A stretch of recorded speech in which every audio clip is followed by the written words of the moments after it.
Bom, voltando aqui para a nossa aula, para uma das últimas partes, agora é o filé, a cereja do bolo. A gente vai estudar aqui o conceito de função exponencial, certo?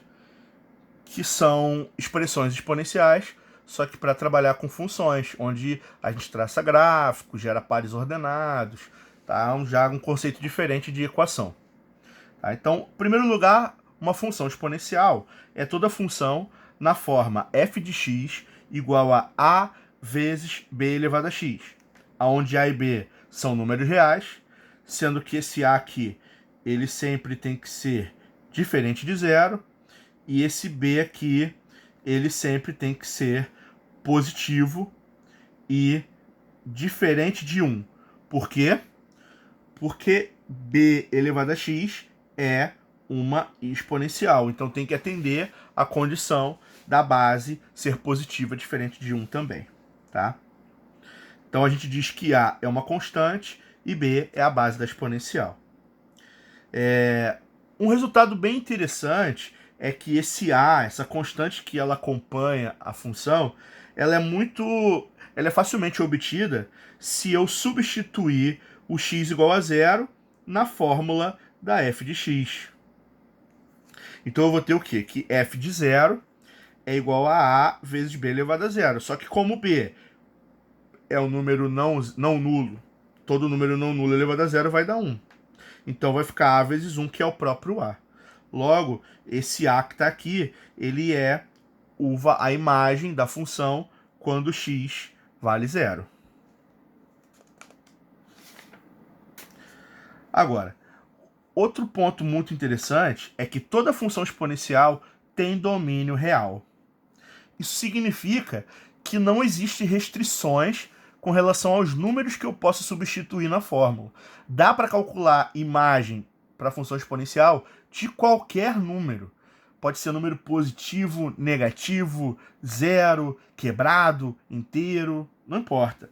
Então a gente sempre pode calcular imagem para qualquer x desejado. E também significa que eu consigo traçar o gráfico de menos infinito até mais infinito. Tá? Alguns exemplos de funções exponenciais aqui, olha. Por exemplo, f de x igual a 3 elevado a x. Tá? Lembre sempre que uma função exponencial tem que obedecer aquele padrão. É um a vezes o b elevado a x. Então, para eu conseguir identificar a função exponencial, eu tenho que identificar o a e o b.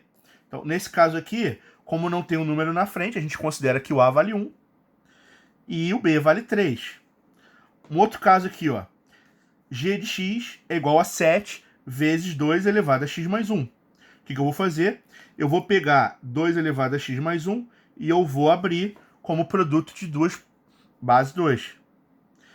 Em seguida, eu vou juntar 7 vezes 2 vai dar 14 e o 2 elevado a x fica sozinho. Então eu consegui encontrar o a e eu consegui encontrar o b. O a é 14, que é o cara que é o número que está isolado, e o 2 é o b, porque é ele que está elevado a x.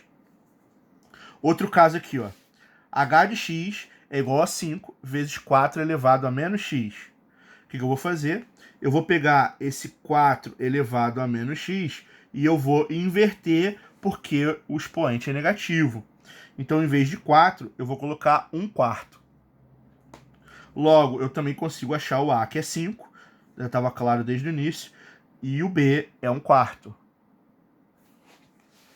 Aqui, uma função t de x é 10 elevado a x sobre 2 mais 3. O que eu vou fazer? Eu vou pegar essa soma e eu vou abrir no produto. 10 elevado a x mais 2 vezes 10 elevado a 3. Esse 10 elevado a 3 eu vou jogar para frente, porque no produto não importa a ordem.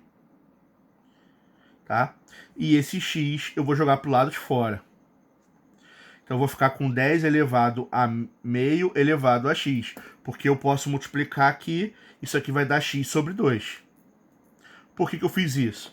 Porque esse 10 elevado a 3 do lado de fora vai dar 1000, esse 1000 não está elevado a x, então ele é o a.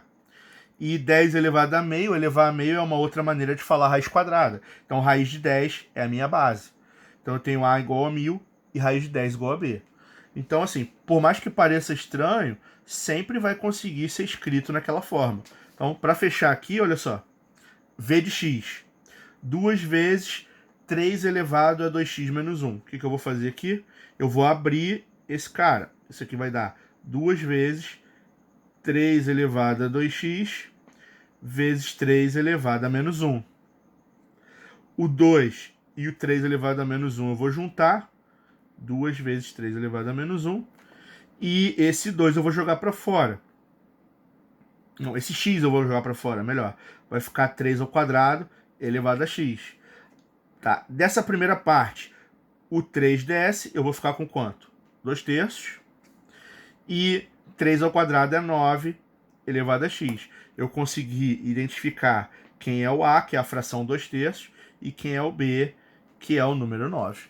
Então existem vários formatos diferentes que uma função exponencial pode aparecer, mas no fundo, todas elas podem ser escritas da forma padrão, que é constante vezes base elevado a x. Agora, para eu conseguir traçar gráfico de função exponencial, eu tenho que lembrar o seguinte. Esse a e esse b, eles podem assumir valores diferentes. O a, ele só não pode ser zero. Então, tem casos em que ele é positivo, tem outros casos em que ele é negativo. Isso vai impactar no traçado do nosso gráfico. Outra coisa, esse b aqui, a gente sabe que ele é maior que zero. Só que todo número... E também é diferente de 1. Isso significa que eu vou dividir o b em duas regiões, porque o b ele pode ser maior que 1, tá? Ou ele pode estar entre 0 e 1. Porque 1 não pode e 0 também não pode. Tá certo? Então o que vai acontecer? Quando eu combino essas 4 possibilidades, eu vou ter 4 possíveis gráficos diferentes. Tá? Então vamos ver aqui os 4 casos que a gente precisa. Tá? Primeiro caso, a maior que 0 e b maior que 1. Quando isso acontece, a nossa exponencial ela é crescente. Ela vem aqui de 0, subindo. Tá? Toda exponencial sempre cruza o eixo nesse valor a que está aqui. Por quê? Porque a gente já viu que f de 0 é o a. Isso significa que o par 0a sempre está no gráfico da exponencial. Certo? Tá? 0a significa que eu estou passando pelo eixo y, porque é aqui que x vale 0. Certo? Então, o que acontece? Se o a é positivo e o b é maior que 1, a função ela é sempre crescente, ela não possui raízes, ela nunca toca no eixo x, ela é sempre positiva, ela teria que ter uma raiz para poder ser negativa também, e ela corta o eixo y em a, certo? Agora, quando o a ele é... Eu coloquei errado aqui. Quando o a ele é negativo e o b está entre 0 e 1, significa... Ah, não. Tá certo. Falei besteira. Tá certo. Quando o a é positivo, é porque o gráfico ele é positivo também, né? Ele tá acima, tá certo. Quando o b está entre 0 e 1, é porque o gráfico está descendo. Então, na verdade, eu falei besteira aqui. O a ele é positivo, significa que a função está acima do eixo x, mas o b está entre 0 e 1. Quando o b está entre 0 e 1, significa que a função é decrescente. Então ela sempre decresce, só que ela também não tem raízes, ela também é sempre positiva e ela vai cortar o eixo no a. Tá? O que vai acontecer quando o a é negativo é que esse gráfico ele vai ser rebatido. Então o que acontece é, se o b é maior que 1, ele tende a, quanto maior o x, mais eu me afasto. Só que como a é negativo, vai para o lado dos negativos. Então eu vou ter o quê? Que ela é sempre decrescente, que ela não tem raízes, que ela é sempre negativa, mas que ela continua cortando em x igual a a. E o quarto e último caso é quando você tem o a negativo e o b entre 0 e 1. Que aí, nesse caso, repara que ela é como se fosse uma simetrização desse caso aqui. Porque eu tenho o B igual, só que o A uma hora é positivo, outra hora é negativo. Certo?